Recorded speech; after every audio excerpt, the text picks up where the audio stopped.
Welcome everyone to our webinar today. We welcome you here, and we are excited to talk with you based on our experience of how to work with perpetrators of domestic violence during COVID-19 using video conference software and phone contact. So as we said, as you log on, if you could mute your mics or turn off your webcams. If you don't, we will do that for you. But if you could help us out, that would be great. And we're going to begin by having Nazifa do some sort of check-in with us about a few things, and then we'll get started. Nazifa? Yes, so just to start off, hello everyone. We're going to go through some logistics first. Just as a reminder, like Melissa said, please keep microphones muted and your webcam off. Otherwise, we will take care of that for you as well. And please have your cell phones muted for the duration of the webinar.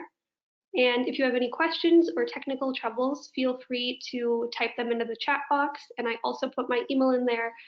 Feel free to email me as well. And moderators will pose questions from your comments and questions from the chat box throughout the duration of the webinar as well. And a recording of the presentation will be sent to all participants afterwards. And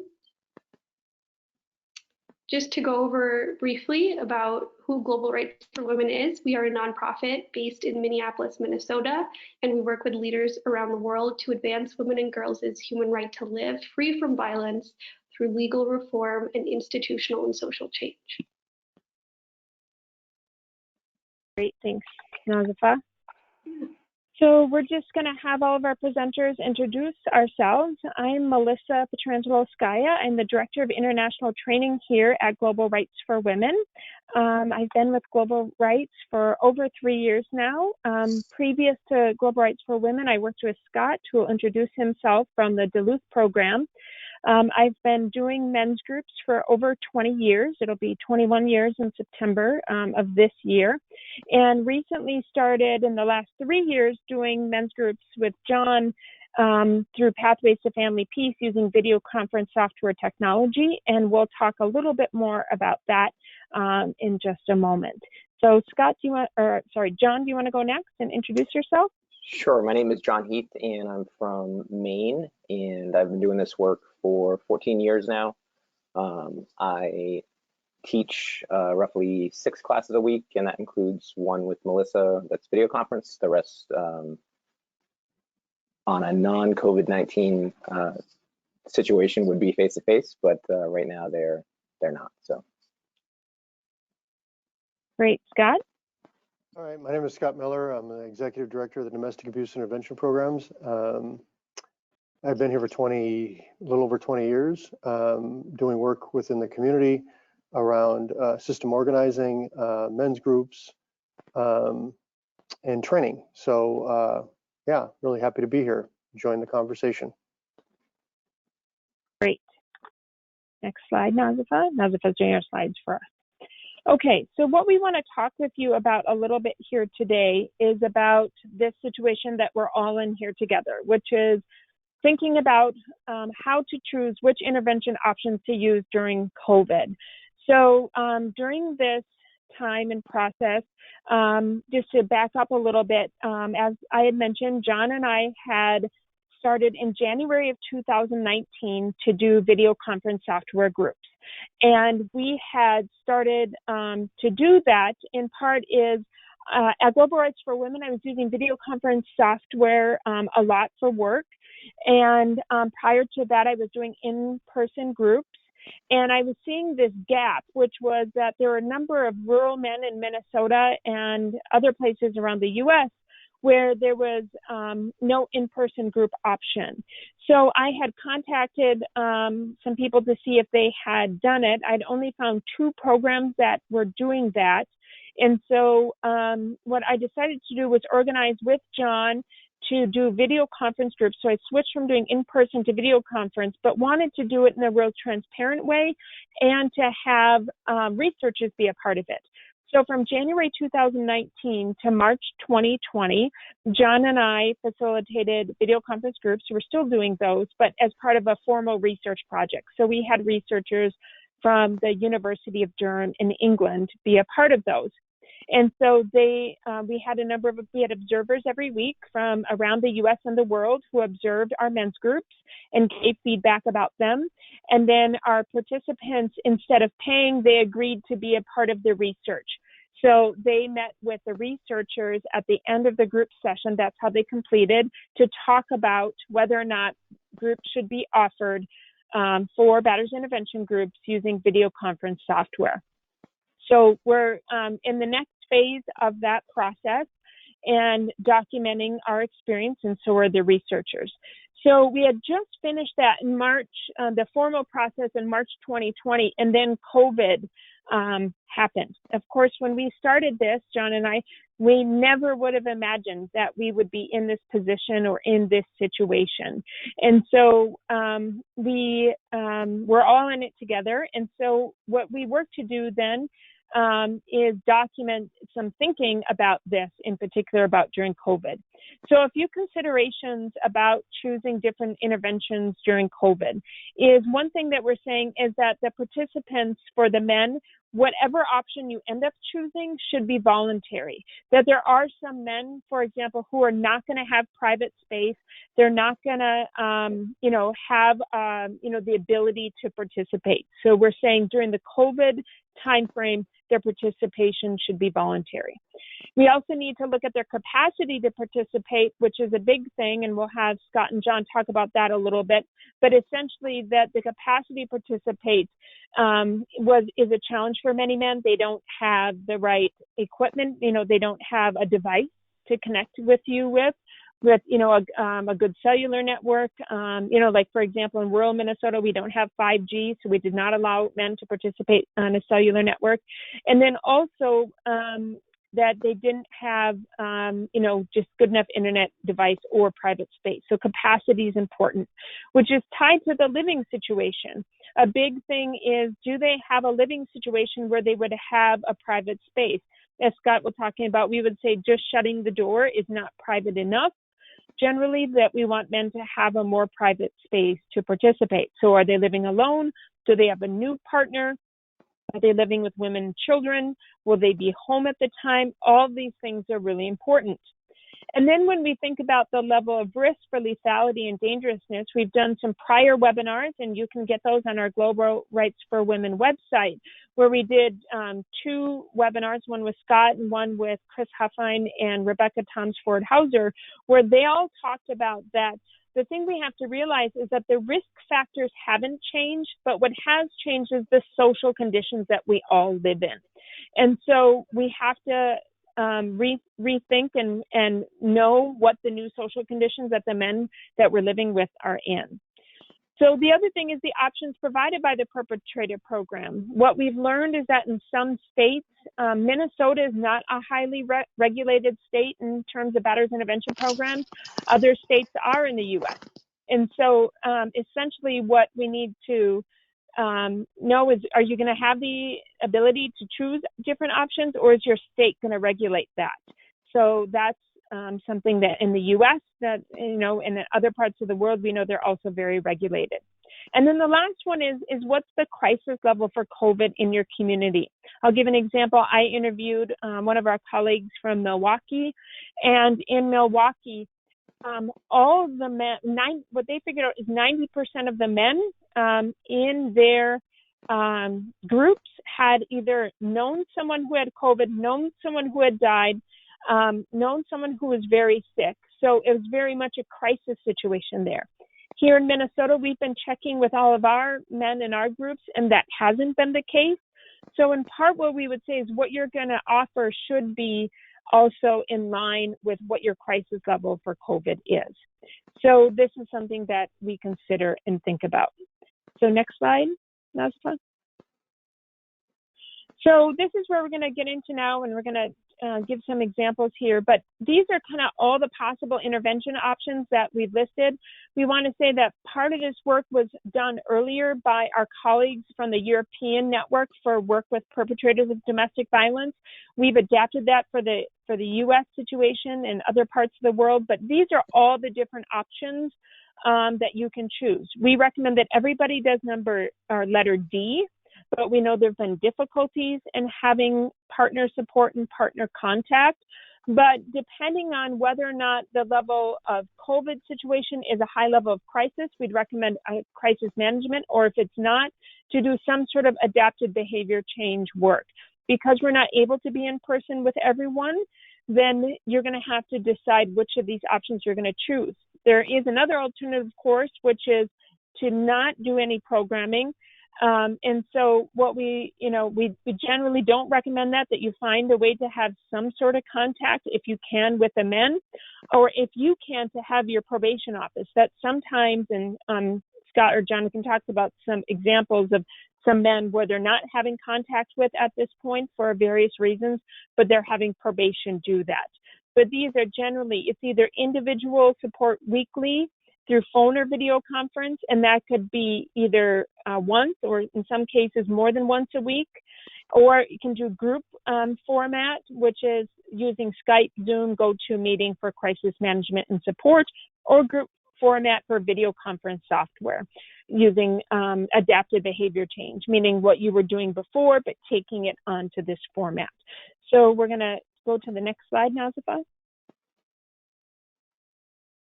So one of the things we just want to talk about before we get to the actual group is some of the administration of this.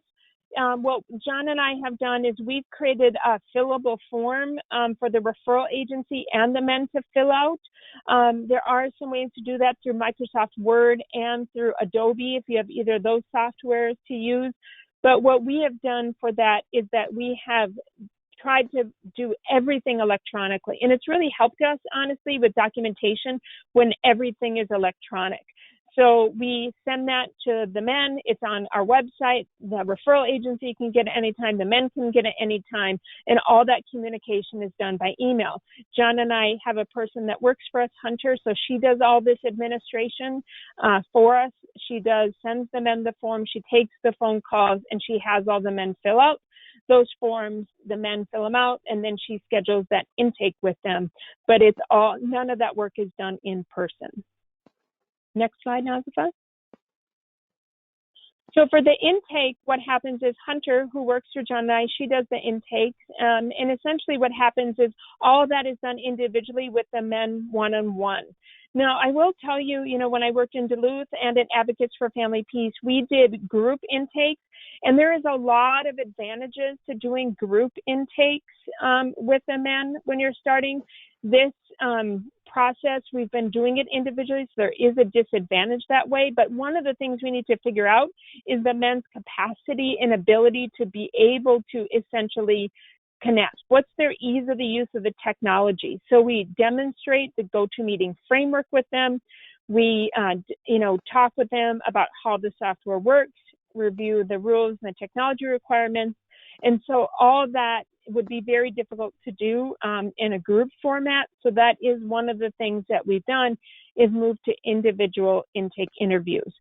So a lot of the same questions we do with the men through an individual basis that we're doing with the group, but because of the technology and seeing their ease, we had to do it in this way.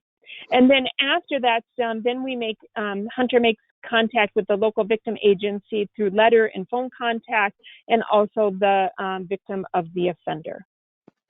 Okay, next slide.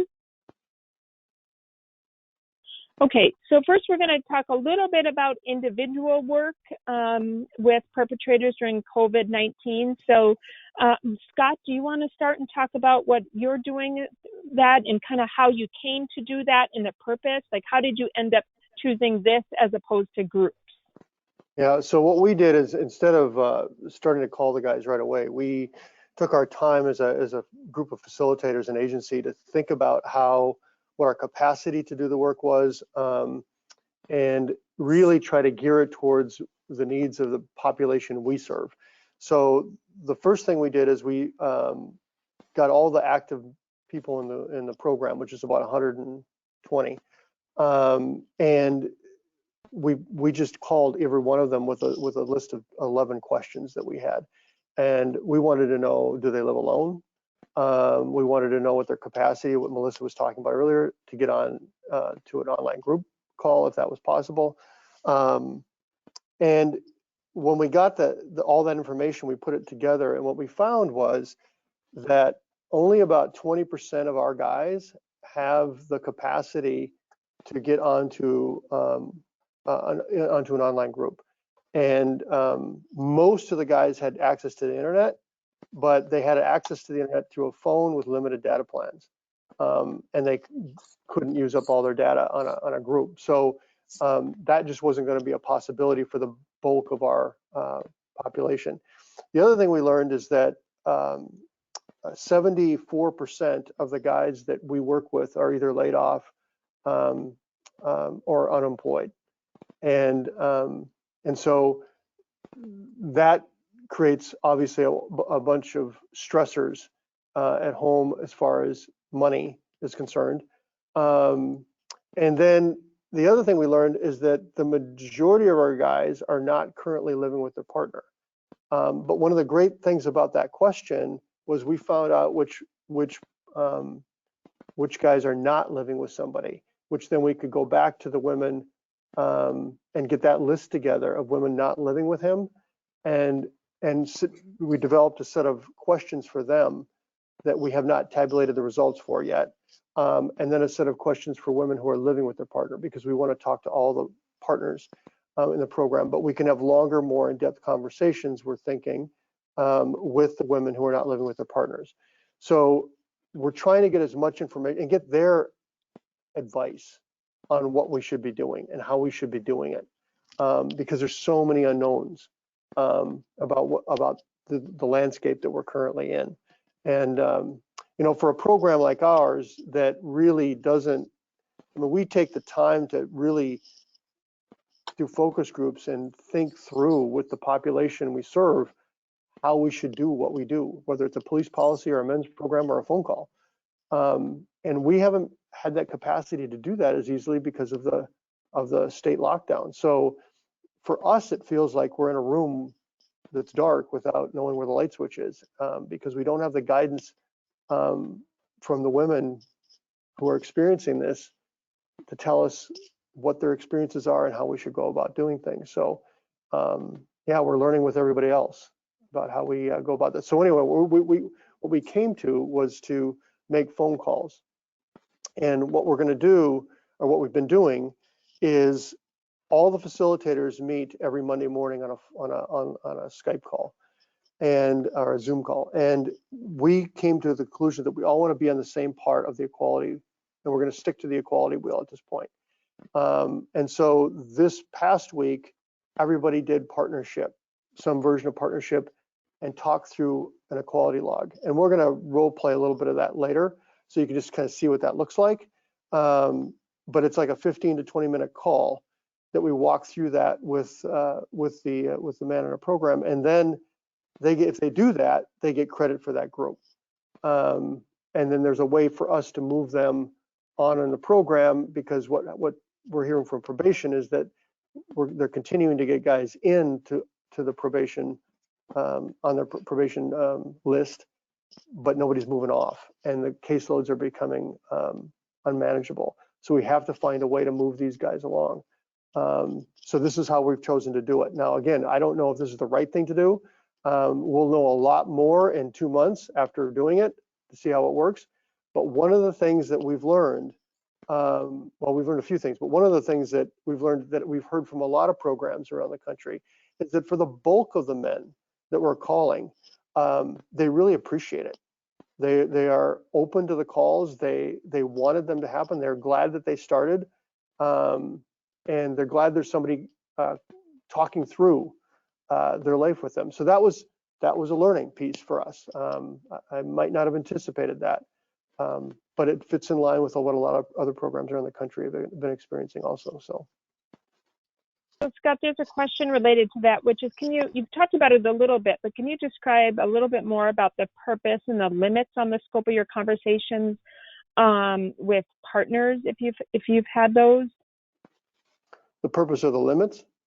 Yeah, the purpose and the limits on the scope of your conversation with the partners. Right. So one of the things that we learned, again, we haven't put all the information together yet, but one of the key pieces is asking women, if your partner, if you're living with somebody and he has to go to a men's group at 2:30 in the afternoon. So he's going to go into the back room, he's going to close the door, he's going to put a towel at the bottom, he's going to do everything he can to make sure that it's a private space. Is that a conversation that you're interested in hearing? And we didn't have anybody say no. They all wanted to know. And so when I said, so what do you want to know? Like, what do you want to hear? I want to hear if he's telling the truth. I want to hear if the facilitator is holding him accountable, they use that word, making sure that he doesn't lie about what he was doing to me. And so that was interesting to us, that at least the women that we talked to were very interested in that conversation. Now I said, all right, so let's just say, and one woman said she would go to the length of sneaking up to the door and listening. Another woman said, I would make excuses to go by that door to see if I could pick up what he was saying. I said, no, let's just say you heard something. And one of the things we know as men's group facilitators is they minimize, deny, and blame. That's just part of every single conversation. So it's inevitable that that's going to happen. If you heard your partner characterize his behavior in a way that wasn't accurate, what would you do with that?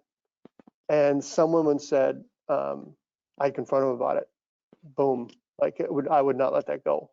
Like he doesn't get to lie about that stuff. And then other women talked about like being a little more cautious and saying, if he was violent recently, or if he's been abusive, or he's cranky with me, or if I can just feel the tension, then maybe I won't say it right away, but I definitely won't forget it. And at some point, we are going to get in an argument, and I will bring that up, right? So it really gave us pause, because we don't want to be doing something that creates more of a problem in the house than there probably already is. We don't want to contribute to that. So that, when we ask the guys the question, can you find a space in your home that's private and confidential so that nobody can hear, the kids can't hear, she can't hear? Their cavalier answers to us did not give us confidence that they were taking this as serious as we were. So as Melissa said earlier, we're going to close the door. I'd go in the basement. It just didn't give us the sense that they were going to take every precaution that we wanted them to. So again, that gave us pause and led us to start with phone conversations and then create an online group only for the guys who are not living with their partner and can get onto the web, which is only probably for out of our 120 guys, we might get one group out of that, because we just work with a lot of people who live below the poverty line in our jurisdiction. Okay, thanks, Scott. John? Yeah, so we serve 2 rural counties here in Maine, and have similar sort of income challenges for men, and especially right now with the COVID-19 restrictions, there's lots of unemployment right now in Maine, and I would say probably that exceeds sort of the crisis level of the disease for folks, and it's really for them more of a crisis of sort of financial ability to live. So in Maine, Department of Corrections manages the programs that work with perpetrators of domestic violence, and their direction has been to offer one-on-one phone calls that are just crisis management per topic. And so in Maine, we're not permitted to do sort of a modification of curriculum. And so what that looks like for us is really just checking in with the participants every week, just getting an idea of sort of where they're at, what their mindset is, and offering help sort of with solutions for like unemployment in Maine. There's been a real problem sort of getting access to unemployment. And so just giving advice and resources that way has been what we've been doing here. So the way that the CCR works in Maine, programs like ours that work with perpetrators don't have contact with victim survivors, we send out mail notifications for the status of the perpetrators in the program. What we've noticed during this time is that women are contacting saying, take me off that list. And so my assumption is that it's just not safe with the stay-at-home orders and them also having sort of a lack of private space. So. Yeah. Thanks, John. Nazifa, next slide. So a little bit just about the group process and what John and I have been doing during the COVID is, we're using the Duluth curriculum, which we've used for a long time, which is related to the wheels that are behind Scott there. And I just want to let you know that everybody else is working from their home. I'm not. I don't have giant posters. Oh, you don't have those on your wall? No. I do have a different life, but my internet was sketchy at home right now, so I'm in the building. Yeah, right. So that's not your wallpaper there. You don't have the power control wheel as wallpaper at your house. Yeah. And so essentially that what we've been doing as part of our group process is a COVID check-in, which is asking men, how are you? How has your COVID affected you? Has it affected your employment? How stressful has it been with your partner and with your children? And so we have not seen a large effect of this with our men. We have seen some men in relation to their jobs that essentially that they're been affected in terms of their employment and stress with children for sure. But we haven't had men in a group where it has been essentially that we haven't had any men whose family members or have been affected by COVID at this time. But we don't generally do a check-in, but we have been doing that sort of check-in as part of our group process. Okay, next slide. So one of the things that we have been doing, and John, you want to talk a little bit about this in relation to the share screen? Sure. And so kind of what we've been doing in kind of prior to COVID and now. Yep. So in the in-person classes, the whiteboard is sort of central to the class in terms of the ability for facilitators just to sort of log men's ideas and helps folks to see, sort of the conversation that's being generated in the room. And what we found is that the share screen function really worked well in terms of logging using the Duluth model and just getting men's ideas down on virtual paper.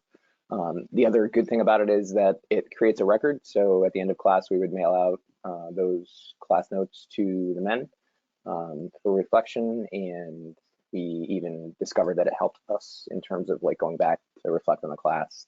And there have been a couple times in in-person classes where I've taken a picture of like a whiteboard, but it's really hard to sort of disseminate that or get that into anything more than just a picture. So.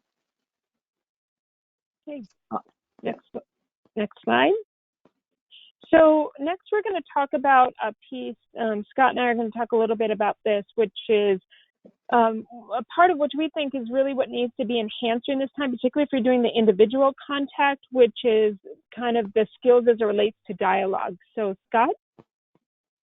Yeah, so when we're talking, so the approach that Melissa and John and I and the facilitators take when we're working with men is based on the work of Paulo Ferreira, a Brazilian educator who came up with this notion of dialogue. And we're working with the guys to help them what Ferreira would call mythical structures of thinking. In other words, men are better than women. That's a mythical structure or a belief that he has about the world. But he thinks it's actually as real as a rock. He just thinks that's the way it is. And it's not a changeable thing, that women are just not as good as men. So the process of dialogue helps him see that there are these things that are like rocks, nature, and there are things that are culture, things that we learn from the social environment that we were raised in or live in. And just even that distinction, it can give a guy pause, because he's never thought of it as optional. He's never thought of it as there's an alternative. It's just what is. So we do that work. We understand how to change that worldview, and entitlement is an example. We need to know the beliefs. We need to know how we have put that together. So if I was raised in a home where my dad was head of house, and it was clear that there were things that he got to decide on that my mom did not. All those little ways in which that plays out reinforces in that boy, for example, growing up in that house, that the notion that men get to do these things and women don't. Men are capable, women are not. And again, we got to expose that stuff. We need to be able to create an environment safe enough for the men to talk about that, so that we can document it and then explore, how did you learn that? Why did you come to believe that to be true? And what is the impact on you and on your family because you believe that, right? So that they can see the consequences of their thinking, as opposed to thinking that the consequences they have are because of other people's behavior, which keeps them stuck. And then shift away from the banking system to a problem-posing one. Ferreira had this idea that most education that we experience in the world is banking. The teacher is the sole source of knowledge, and they deposit information into the heads of their students, and then ask the students to regurgitate it in a way that that they gave it to them. And if they do that well, they get an A. If they don't do it well, they get an F. So what Ferreira is talking about is really becoming a teacher learner. So as facilitators, we are teachers and we are learners. As the men that we're talking to are teacher and learner. And together, we put a problem between us and we explore it together. Because I know my answers for it. I know what I've thought through, what minimizing my accountability is like and what that means. But I don't know how he's thought about it. And I don't know the path that he's going to take to get to a similar place. And so together we can both learn about ourselves when we're in that teacher-learner space, which prevents us then from getting on the phone and saying, okay, today we're going to talk about, shared responsibility. And this is what it is. And this is what you do, right? We're not lecturing them about nonviolence. We're exploring it with them, which is a very different vantage point from as a facilitator than one as a teacher. Mm-hmm. And I think, Scott, like one thing in relation, you can go to the next slide now, Zephyr, but I think a big thing with this also is that, you know, when I've observed sort of groups and other people kind of doing this work, is that people say, well, what kind of advice do you give the men, right? And our approach is that we don't give advice, right? We understand how the men see the world and work with them in their understanding of it, because a lot of it is that it's just the way it is, right? And so when you approach things that way, you get away from this sort of, I have this knowledge, and you don't give any advice really at all, right, in terms of the approach. And I think it's a big thing for when people say, well, what should I look for if I'm doing dialogues or not? And one of the things I had said, if you're giving a lot of advice, you're probably not doing dialogue. Now, you can talk about your own life, right, as a different reference in the world, but advice is not the way to go about it. Right, and it creates this this kind of unequal relationship where I know something you don't, and if you just think like me, your life will be better, kind of thing. And the guys pick up on that pretty quick. So his notion of conscientization is that it's a word he made up because there wasn't a word that fit what he was talking about. And the notion is that as we raise people's consciousness in these conversations where we're mutually trying to figure out what this problem is, like how do we get to shared responsibility? What are the barriers to it? What makes it easy? What makes it hard? As we're exploring that, we're raising consciousness.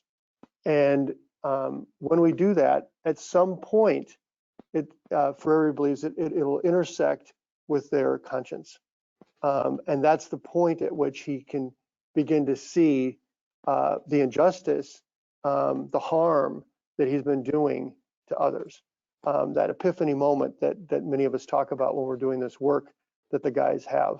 And so, as Ferreira would say, who started his work teaching impoverished people literacy, when he saw the conditions in which they lived in, he said, I can't just teach them about the word, how to learn and read the word. I need to teach them simultaneously about their world. And that's the approach that we take in dialogue, is that we are exploring not only the language that they use that justifies what they do, but the world that it creates for both them, their partner, and often the children if they have them. So that's this idea that we are raising consciousness to the point. And then what this requires of us, that the advice person who's giving a lot of advice probably doesn't have, is a strong belief in the men, that when they see this, they will change. That liberation from violence is not a gift that we facilitators give. We facilitate a process where he finds his liberation from that violence. So it requires a strong belief in those we work with to do this. Just real quick, I think the importance to all of us doing this work to recognize that it's taken a lifetime for us to get to where we are with how we relate to the world and believe in our belief systems. And so it would be absurd to think that somebody could just give us advice and we could have skipped all of that life learning. So it really is an invaluable thing you just talked about.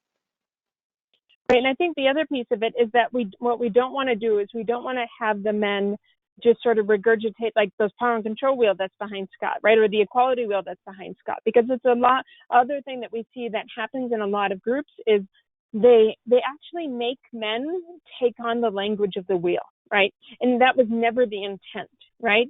Is that the belief changed within them, not that we made them speak the words differently. There's a big difference between whether you believe it or you speak it, right? And so what we've seen with too many processes, and what we've been thinking about as it relates to this work in COVID, in particular people doing individual work, is, kind of how much of that is making them talk other ways. Because part of what we've seen in group too is, I remember one time John and I had somebody observe our group, and they said, boy, we saw this guy sort of, really blame his partner. And why didn't you just make him stop? And I said, I could do that, right? And I've seen other facilitators just say, we're here just for you, right? Not about her.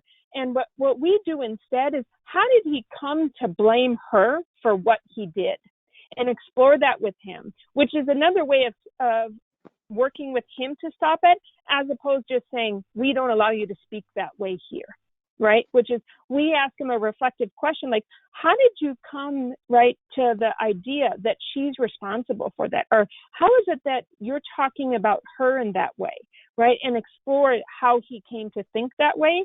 And so it's always a balance, but it's one of the interesting things about that we get in terms of feedback from when people say, well, we just don't allow that sort of in our group.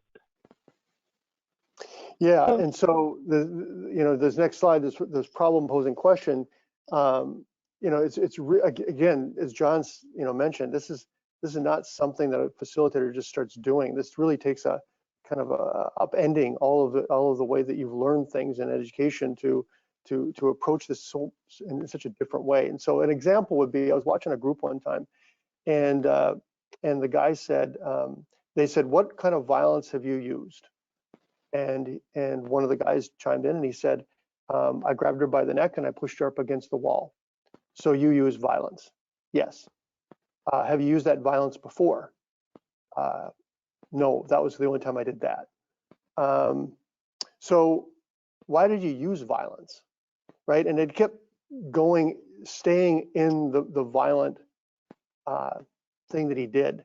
And really, from a problem posing perspective, it would be, so you put your hands on her throat and you push her up against the wall.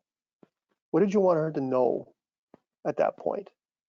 Right? Because there's a whole piece of context there to him and how he's thinking and what he's trying to achieve right? What did you want her to know when you put her up against the wall? And what was the immediate consequence is he got arrested, right? But what's the long-term consequence of what you've done? And now 3 weeks later, we're talking about, go back to shared responsibility. Given the fact that you have put your hands on her throat because you wanted to punish her for not agreeing with what you wanted to have happen with the kids, how is that going to make shared responsibility difficult for you now? Right? Now, I have all kinds of answers in my head. I've been doing it for 20 years, right? I've been listening to guys talk about this, but I don't know what his answer is, right? I want to give him the respect and the space to come to his own conclusions rather than just taking mine, right? And that's the art of those problem-posing questions that he talks about. And really, this list of things, interrelationships and connections, consequences, alternative views, that is the foundation of the logs that we use. So actions, intents, beliefs, effects, past use of violence, that's the equality log, right? And that's essentially what he's laid out here. And this is where we derive that log from, is his thinking about making connections for these guys. When he says this and he says this and they're completely contradictory, he might not know they're contradictory until you ask him about it, right? Not tell him they're contradictory, but ask him, can you make sense of these two different thoughts that you have? Women are good for sex and men are better than women, right? How are you going to have a relationship? Your goal is harmony. Your goal is trust. Your goal is commitment. How are you going to achieve that when you've got these two ways of thinking? That's his work to do, not ours to do for him. And that's essentially what Ferreira is telling us. Next slide. And so then be authentic, be concrete, and really start with where he comes from. One of the things that Ferreira says so eloquently is that, people, and it's so simple, people can only start with where they're at, right? And so the teacher typically walks in and requires the students to start with where they're at. And in this sense, we're starting with where the men are at because they can't be any other place, right? But we don't leave them there, right? We have a conversation, we go through the things we've been talking about, and we follow them through their lives, and we ask questions of them that they have not asked of themselves. And it opens up worlds, it opens up notions, it opens up ideas for them that were unavailable up until that point. That's the facilitation process. We facilitate that rather than direct their thinking. Right, and I think that a big piece of this is also what's on here in relation to how we see the men, right? And so I know for myself, as the only woman in the space or in the room or in the conversation, that I always come from a place of curiosity. Because I am generally curious, like, how did you put your world together in that way, right? So we had a guy, John and I had a guy in group, and he said this belief. I mean, and he believed this, and John knows which one I'm going to say here because it stuck out for us so much. But I mean, he believed this as much as the sky is blue outside. He said, here's the thing. And we always know the guys say, here's the thing, right? They're going to share their thinking with us, right? And he says, here's the thing. Women would make better decisions if they use less emotion. Men make better decisions because they use science, logic, and reasoning. So, Melissa, if you could get women to use less emotion and more science, logic, and reasoning, I really think there'd be less domestic violence and there'd be less problems, right? Now, he believes it. Now, there was a time as a facilitator where I would want to scold him, like verbally wag my finger at him. But that's not going to change his thinking. What it's going to do is it's going to lock him in. If I start to argue with him, and believe me, I could find lots of arguments with him, sort of about that, that's not going to open him up to anything or to change. And he's going to leave the space for which he's with me in, and he's going to go out into the world, and he's going to continue to believe this, right? So part of my work is, how did you come to think that? How did you come to know that, right? So when Ferreira talks about to understand your world, like, how did your world put that together, right?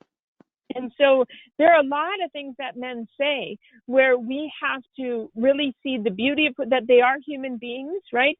And see the threat that they pose. And our job is to hold both of those in balance, because the moment we never challenge them, that's collusive.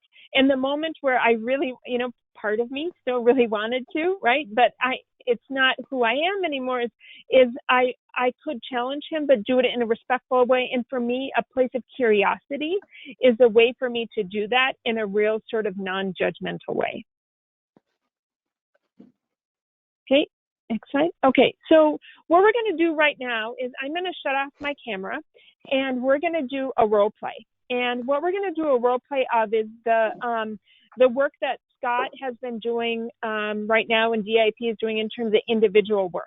So Scott is going to be him as a person who works at DIP, and John is going to be, we're going to call him Travis for today. John's going to be Travis, and Travis is a guy who is in the DIP groups, but DIP is just doing individual work, so they're going to role play a phone conversation here. So Scott, do you want to give any more context to this?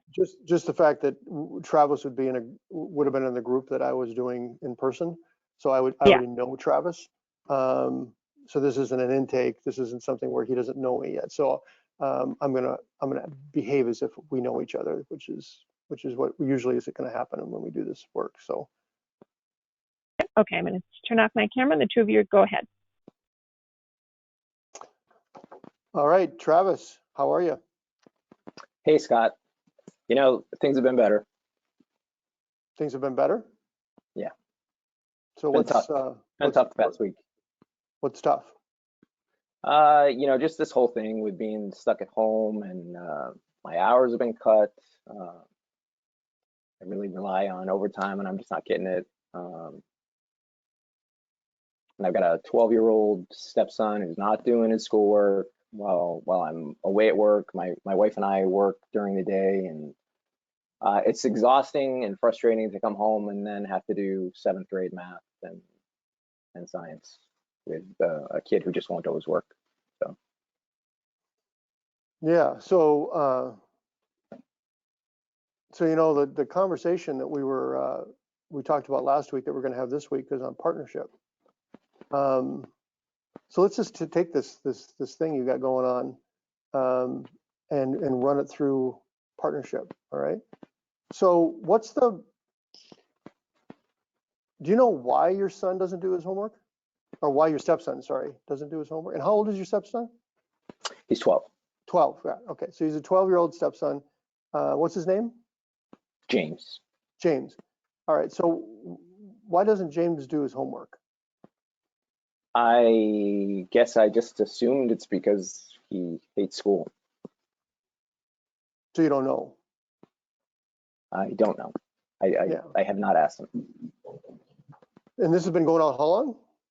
3 weeks now, since he's been home from school.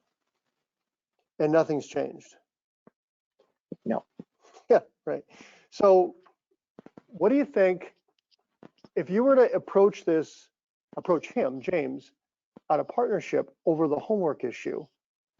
We know what you've been doing, right? Frustrating, right? All that stuff. If you were to approach it on a partnership, what do you think you'd do? What might be a way to open up a conversation with him about this? Well, I'll tell you, what I've been doing is just getting frustrated and feeling disrespected. And so, I'll raise my voice. I don't know why you're not doing your work. Your mom and I work hard. And that's not working. Yeah, well, I get that's what you've been doing, but what would you do if it was at a partnership? What would have to shift? So I guess I would have to first think of him as like my equal and not feel like I have authority over him or responsibility. Well, but as a co-parent, you have some responsibility, you have some authority, right, over a minor in your home, right? Yeah. But in this particular instance, when it comes to doing his homework, how might you open up a conversation with him? Now, and consider James, right? Think about what might make him want to resist you, right? Think about how you might want to approach this to reduce his resistance to the conversation with you about his homework. Any ideas? Well, I think first of all, I would have to not come down on him the way that I've been doing, and I think for a partnership to think about sort of what would benefit both of us. I'll tell you, I've been thinking about that I'd like to go fishing after work instead of spending time doing 7th grade math. And I know that I always loved it when my dad took me fishing. So maybe I could tell him that if his work is done, then we don't have to spend time doing that, and we can actually just go fishing after I get out of work. Something like that, maybe. Does James like to fish? He does. So that would be something that he would enjoy too. I think so. Right. Yeah. Okay. So if you just James is sitting there watching TV, and you walk in the room and say, "Hey, you get your homework done, we'll go fishing," right? Is that going to work, or how is that going to have to go?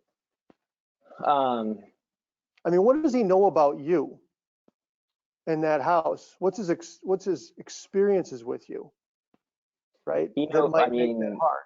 Lately, he knows that I am really disgusted with his effort, and so it would likely be that he's not gonna take me serious, when I. So the fishing thing might sound like a gimmick to him. It might, yeah. Right. Okay. So part of what makes this conversation hard, and maybe not effective, is your behavior up to this point has really kind of taken your credibility to have a partnership conversation with him away. So what kind of conversation might you need to have before this whole fishing homework thing to gain some credibility back? And think about the conversations we've had around your partner when we talked about accountability, right? What conversations might be helpful here? If trying to put myself in his perspective, he's just viewed me as sort of coming down on him for not doing things the right way. But the fact is, I've admitted, I've yelled at him, I've been frustrated with him. That's not the right way as well. So I could come in and I could just be level with him and just say, James, I've been coming down on you for the last few weeks about the schoolwork, and truth is, I've been thinking about it, and I've not been doing things the way that I need to be doing things either. So, we're sort of similar in that way, and I need to hold myself accountable, and I want you to know that I'm gonna work on that. I'm not gonna come down on you the way that I did. And I could ask him what really what's going on, because I've never asked him why he's not doing his work. What's going on with you? Which is to me, which is really interesting in and of itself, that this has been going on for 3 weeks and you have no idea, other than just guessing as to why. Yeah. So that it kind of indicates the depth of relationship that you're cultivating when he does whatever he does, and then you just guess why it is. Yeah. And then it just elevates you, right? For sure. So, okay, so can you have that conversation if he pushes back and doesn't believe you and says, yeah, you say that all the time, or you said that to my mom and it didn't matter then? And like you can't go into these conversations if you can't accept that it might not go the way you hope it does, right? Like what's the belief that's going to hold you in partnership regardless of what James does with it? Yeah, I'd have to be able to give him sort of time to form his own opinion about me. to maybe see me actually walking my talk. And then hopefully, you know, I would see a change in him over time. So you're going to build trust. Yeah. Is that what you're saying? That's what I'm saying. Yeah. And part of what you're also saying, I think, is that you understand that what you're seeing in James towards you is a consequence of what you've been doing.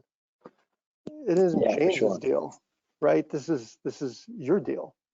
So, okay, why would you do it that way then? What would be the purpose of it? Well, I just see myself getting more frustrated. I see my wife coming home, and you know, I can see the disappointment in her face that I've created a conflict with her son. And so, I mean, I feel like it would be me taking responsibility to repair that relationship with him. And, you know, I can see that it would make a difference in terms of the whole family's functioning. So it would improve, if you did this with James, it would improve your relationships around the board. Is that what you're saying? Absolutely. Because, you know, my wife and I fight about it as well, because, you know, she's defensive of her son, and, you know, I'm feeling like he's lazy, or I'm just assuming he's lazy. That's why he's not doing his work. So, well, that leads us to, like, let's think about what would be the effect on you if you did this stuff the way that we're talking about it. What would you get out of it? I feel like I would get respect by my family. And you feel like you don't have that right now?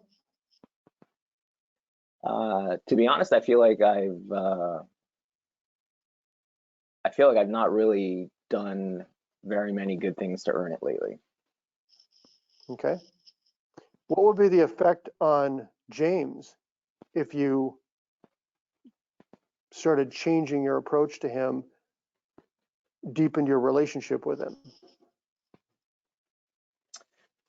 I feel like, you know, his dad's not really in the picture, so I feel like everyone really needs a father figure. So I haven't really been that. I've been more like a taskmaster. So I would think that that would help him as well if we had a better relationship. And then what would be the, you know, you've mentioned your partner. What's your partner's name again? Tara. You had to think a lot. And so Tara, what would be the effect on Tara if you deepened your relationship with James? She would definitely have less stress in her life, because I think she worries about it a lot. It's you know, something that I'll go to her to complain about, and then James will go to her to complain about me, and I feel like it would just alleviate a lot of stress on her. Okay. All right. So what's the next step for you? So the next step, I think, like we talked about, would be to just have a conversation with James tonight. Yeah, and what I would like you to do is really think through, like, what am I going to do? Why am I going to do it? What's the belief that's going to hold me in that place, right? And if you have any hesitation that you're not going to be able to stay there, regardless of what James does with it, then don't do it, right? Yeah. We'll talk about it next week as to what the barrier was. We'll just keep working through it. All right. Yeah. So in a sense, that would be like a nutshell of a conversation. It was a lot quicker than what we might do normally, 15 to 20 minutes, but that gives you a little bit of idea of how I use that whole log that you have in front of you. I went to past use of violence early on, because he started bringing stuff up that made that a relevant conversation. So the log isn't something that you do in order or have to do in order. It's something that you can work with, and given what he's giving you, right? So now it's a conversation, as opposed to, John, what did you do? What was your intent? What belief, right? Then it doesn't feel as authentic. It doesn't feel like a conversation. It doesn't feel like it's about you. It feels like I'm trying to take you and stick you in a box. So yeah, the log is a way to really organize my thinking about how to engage you with the problem you presented. So. Yep. So Scott, can you say a little bit about just kind of the intent of the log, just for those who are kind of new to it, just a little bit of the background of it for some context? Yeah, so like I said, it gets to a lot of those things that Ferreira was talking about, problem posing questions, interrelationships and connections, consequences, all that's built into this log, but it also is a way for me as a facilitator to organize my thinking. So I know that there's things that he does. I know there's reasons he does them. I know that for everything that he does, there's a belief behind it, whether he's conscious of that or not. There's thinking behind it, and then when he does those things, it affects him, it affects his partner, it affects others. And his past, and very importantly, his past use of violence impact his ability to act out of equality, because exactly is what we exchanged.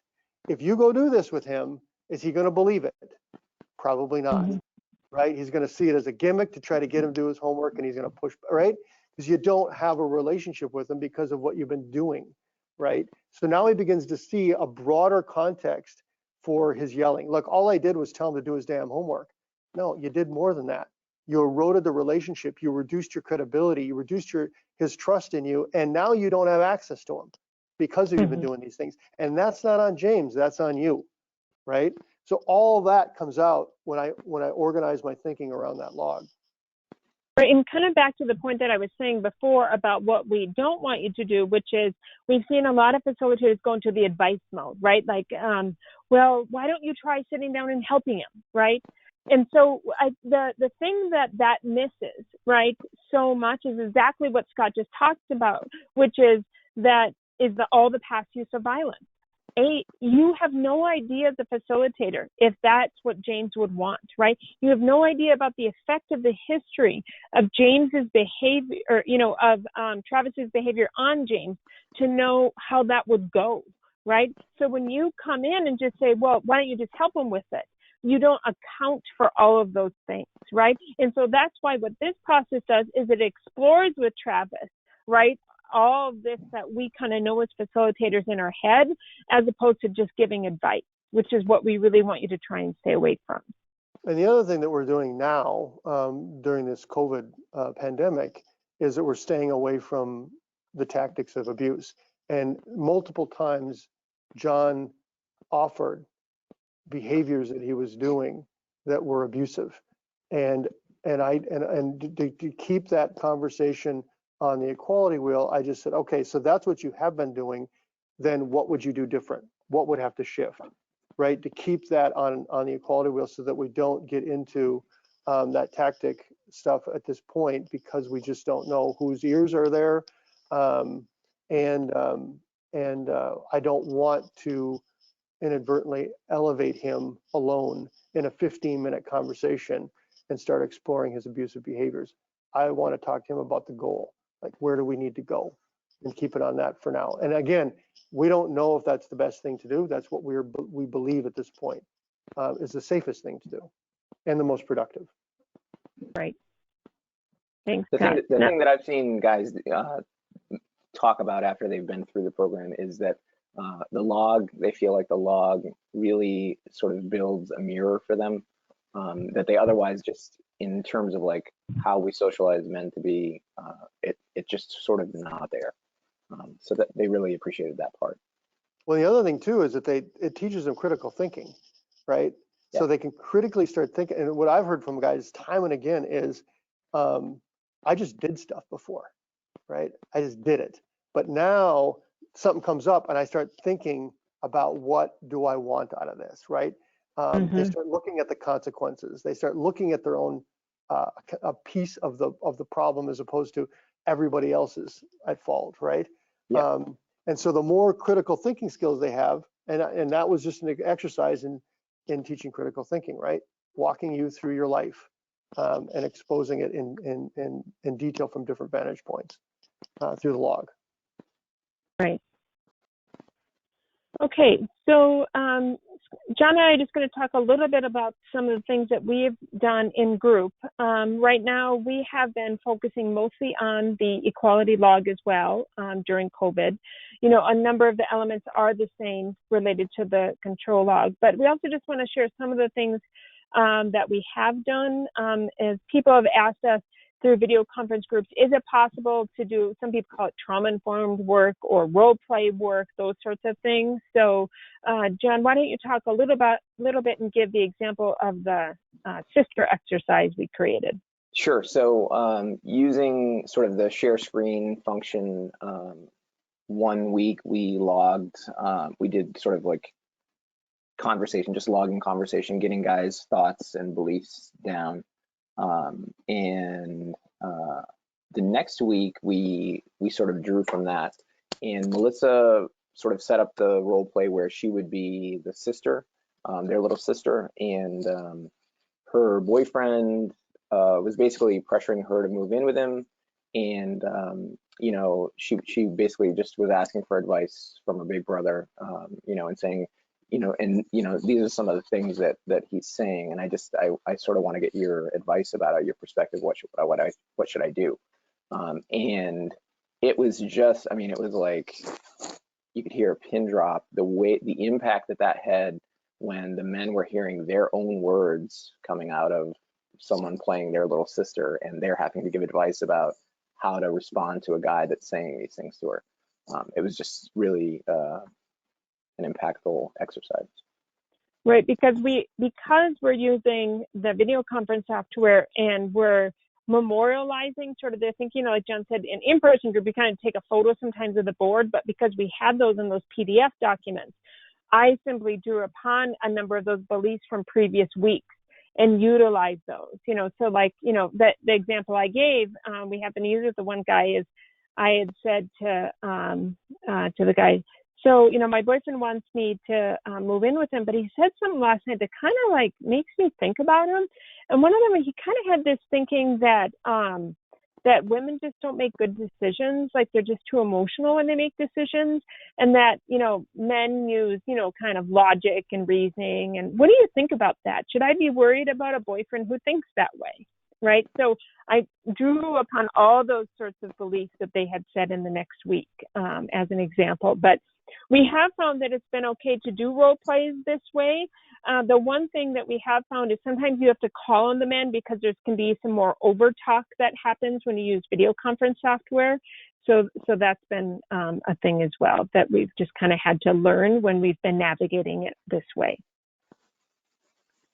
Okay, so next slide. So John? Yeah, so one of the advantages that we've noticed is, you know, as opposed to in-person groups where there really, in my experience, there wasn't any communication between men during the week with facilitators. And what we've decided is that with the video conference groups, you'll sometimes get an email from somebody. We sometimes ask reflective questions at the end of class.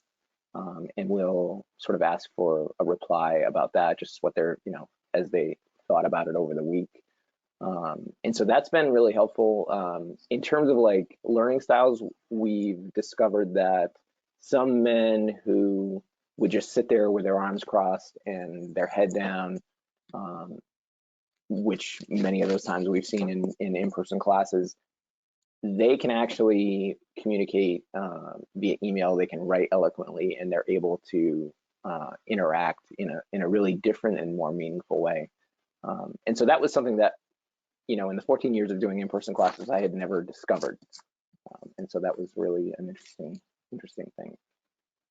We mentioned the documentation and writing of the notes that we take, and those get emailed out to guys. There's been, you know, one of the struggles that we have here in Maine, and I think Minnesota is probably the same way, is we'll have 7 or 8 cancellations for snowstorms during the wintertime. So men are set back in terms of when they complete their sentencing, when they complete the program. We don't get paid in terms of a program if we have to cancel. And so the video conference format in that way really bridges that barrier. To get to class. We had one guy that worked, he was in Switzerland one week and he was in Colombia the next week working for a global corporation. And so that was really, it was just a rewarding way to see that people who normally, someone like him would probably not get sentenced at all to a batterers program, because of, you know, his status and his ability, you know, to hire a really good attorney, and the fact that he actually has a job that brings him all over the world. And so this sort of opened up access to people that may not normally get referred to BIP in that way. The smaller groups, obviously that makes a difference in terms of, you know, just quality interaction. In-person groups in Maine anyway can be up to 15 people. And that's a lot. That's a lot of people. It's challenging to interact meaningfully with each one of those people during 90 minutes. And so the nice thing about the video conference group is you get really sort of like there's a trust that comes right away. We found that insights and levels of interaction that we might see after 12 or 13 weeks in an in-person group, participants were entering in within the first few weeks in the video conference group. So that was another pleasant phenomenon that we discovered. The private chat is, you know, just, it's a nice thing to be able to communicate with your facilitator without the class hearing. So Melissa could, you know, mention something that she observed about somebody and get, you know, I'll start thinking about that and figure out how we want to interact or intersect with something that someone said. You have to be careful though, because you can inadvertently do that publicly, which I did one time while we were being recorded and the researchers were there.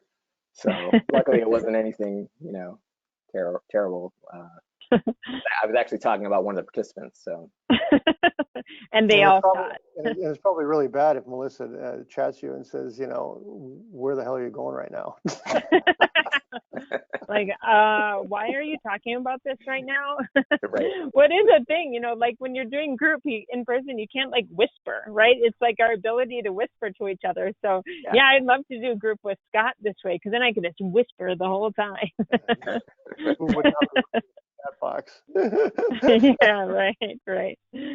Okay, next slide. Oh, one back, Nazifa. Yeah, that one. Yeah, so the disadvantages, you know, when we were thinking about the possibility of doing video conference groups during this COVID-19 phase, the impact on the budget of our program really would have been severe, going from 15-person classes down to 8-person classes. In terms of hiring staff to cover those, it would have added about 5 extra classes per week to our roster. So that's a definite challenge. You know, it's nice to have the smaller groups, and yet it's more costly. The benefit of being in person in terms of recognizing if somebody smell alcohol, and you know, in person for here, you know, we have like a direct line to probation if that happens. So that's something that we're not sort of as valuable to the referral agents in that way in the video conference group, because we can't assess that.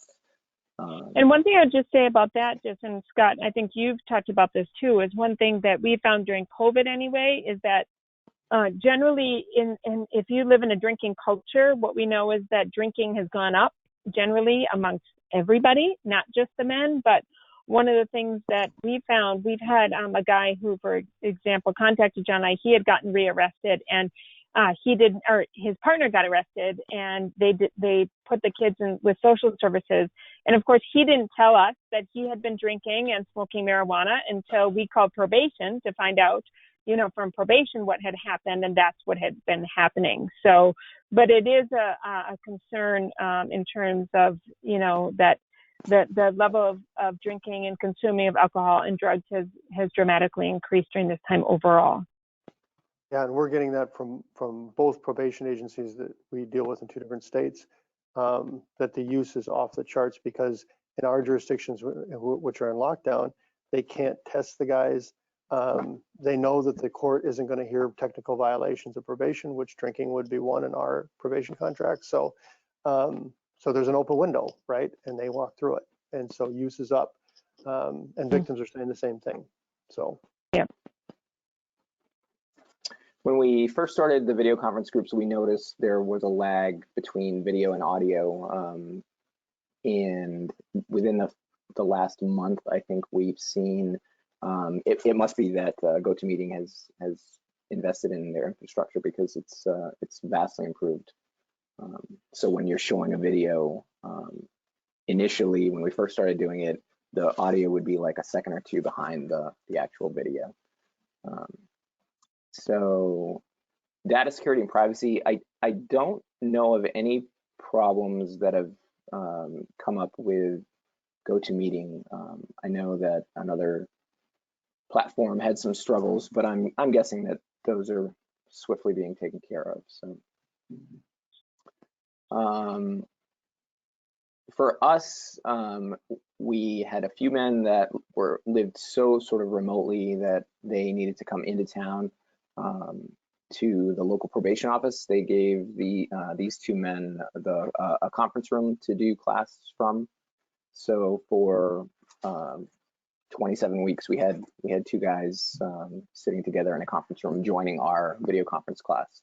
And so that was interesting. That it ended up being a good experience. And they ended up sort of being able to hold each other accountable and form a relationship that was meaningful. So that helped too.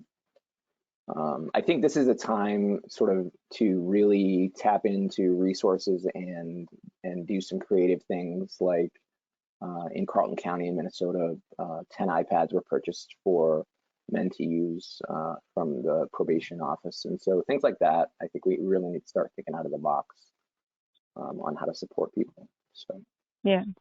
The one thing is we did have a guy who was using a local library pre-COVID, and because that library is now closed because of COVID, we are allowing him to participate on the phone.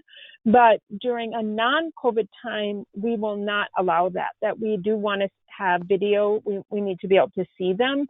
But because of this situation, we're allowing him to participate. So he only participates via audio at this time, because we believe it's safer if he continues the contact with us than if he doesn't. Can you ask for next slide? So just a couple of things just about lessons learned in the unexpected is that, when you're getting men's email addresses, make sure that it's their email address, not their partner's, because people use such, interesting names, right, for their email addresses, just because you can make them up. We had no idea that the email address he had given us was actually his partner's. And the way that we figured it out is because she replied one time when we had sent the notes for the group. So we learned that real quick. Other things that are unexpected, we've had men who've lit up cigarettes, which is, fine. It's their home. We allow them to do that. We've had some men who've had dogs and cats sit on their lap during the group.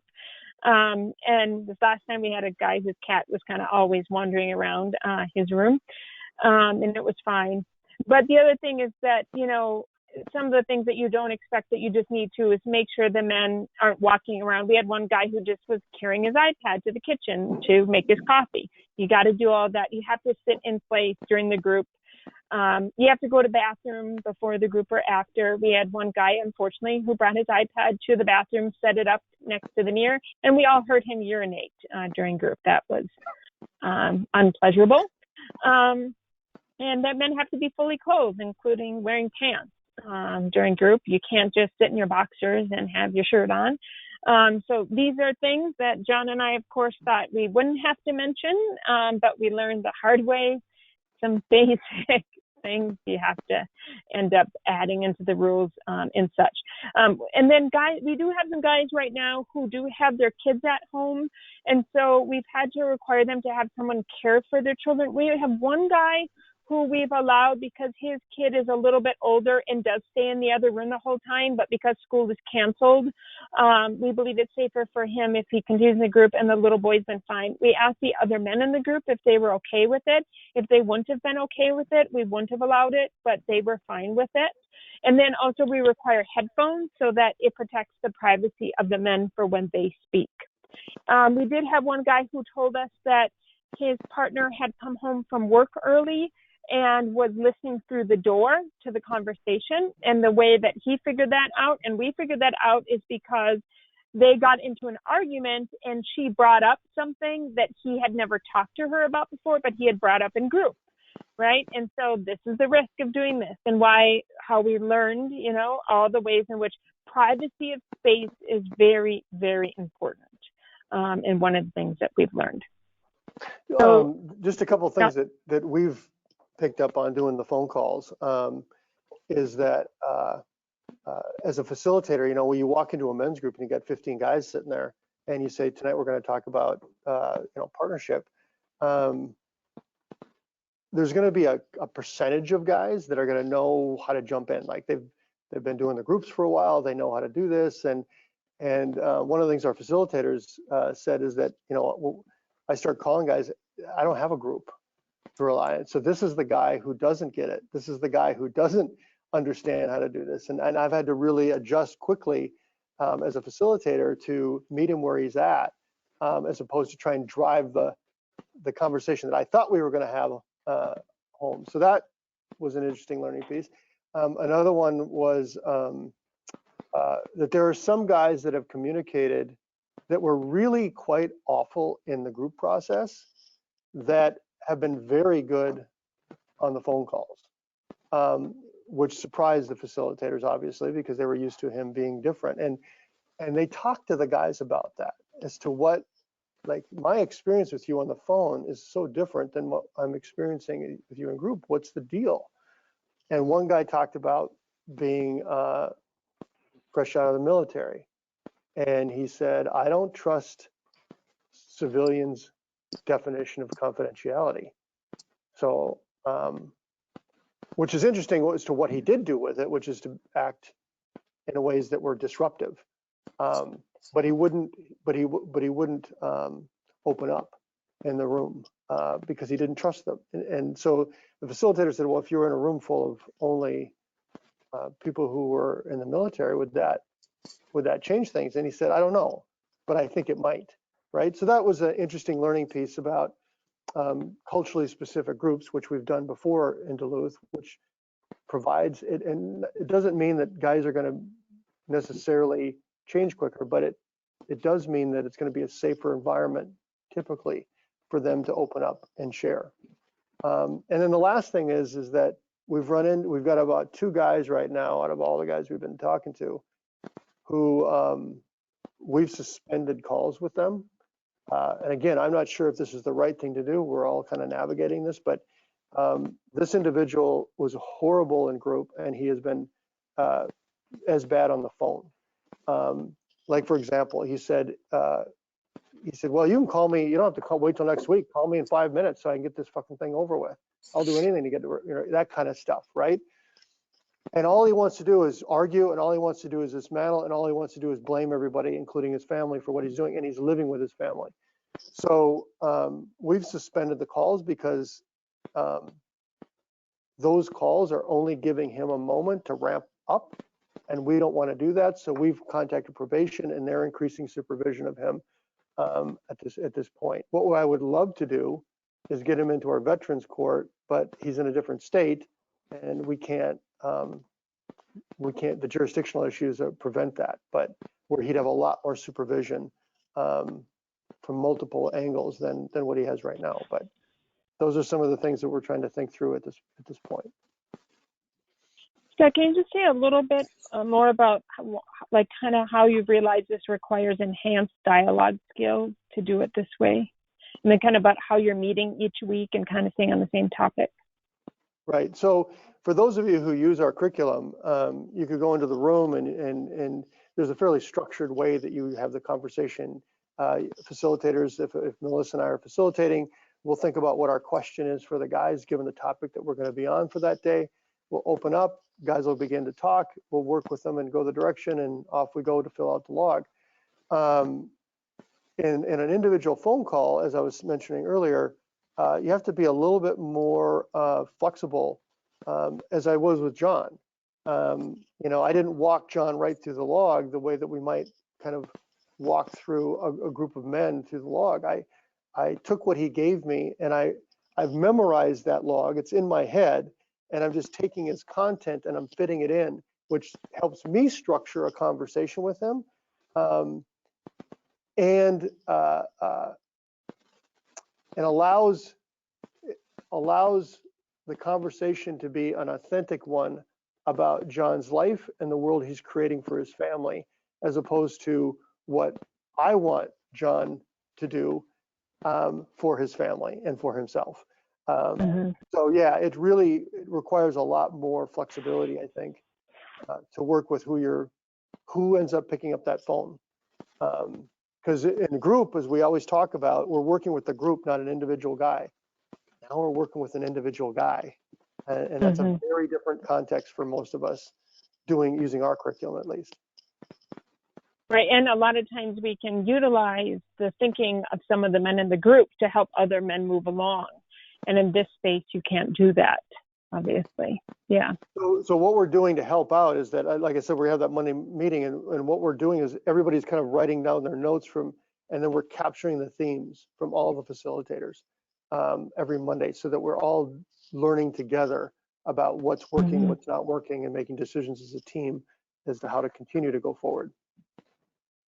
Right. Okay, so here's our contact information. So we're almost at the end of our time, but we do have one question here for you, Scott. Scott, so your purpose for calling women is finding out what they think about the virtual groups and how they're responding to their partner's participation, not risk assessment, not referral to DV services available during COVID. Have you found that survivors are relying on or using your communication to reach out beyond their COVID-19 isolation? And do you suggest strategies partners might employ to move beyond isolation? Are you more concerned about your contacts with survivors now than before? And what are you doing to encourage and or legitimate with men their partners attempt to break isolation? Guess you're not doing this coaching of men to allow partner community with allies during COVID, since you do not advise about anything. That's like 15 questions. In 2 minutes. Yeah. I mean, the overall point though is about partner contact and sort of, I would say. Yeah, no, in the conversations we're asking women what they need, and the referrals are all there. Like that's all going to happen in those conversations. So I'm trying to remember all the questions, but you want to give me just pick one out? Yeah, I mean, just about are you doing any referral to domestic violence services during your COVID calls, that sort of thing?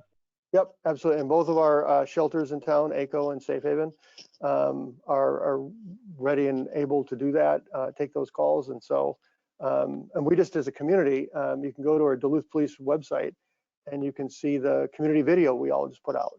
All the shelters, the police department, the probation department, the sheriff's department, all got together and said, we are here for you on video. Domestic violence is important. We will respond as a community, not as an individual agency. So that goes in line with what we're doing with our conversations with the victims too. Great. Well, so thank you, everyone. We will be emailing you all a copy of the PowerPoint and the recording after this and sending that out to you. So thank you, Scott. Thank you, John. Any last thoughts from either of you before we're done? Have a great weekend, everyone. Yep. Great. Well, thank John, you, everyone, for your wallpaper in your house. Huh? You got to get some new wallpaper in your house. What about you? You know that. Yeah, I'm right. All right, Don't get me started on Scott's peach walls in his house. That's a whole nother conversation. We're all friends, if you can't tell. We've seen each other's houses. So thank you to you both so much for this. We really appreciate it. Scott and John, and thank you to everyone who's participated. We will stay in contact with you via email and send you the recording and the PowerPoint. Have a great day, everyone. Thank you. I'm going to stop the recording now.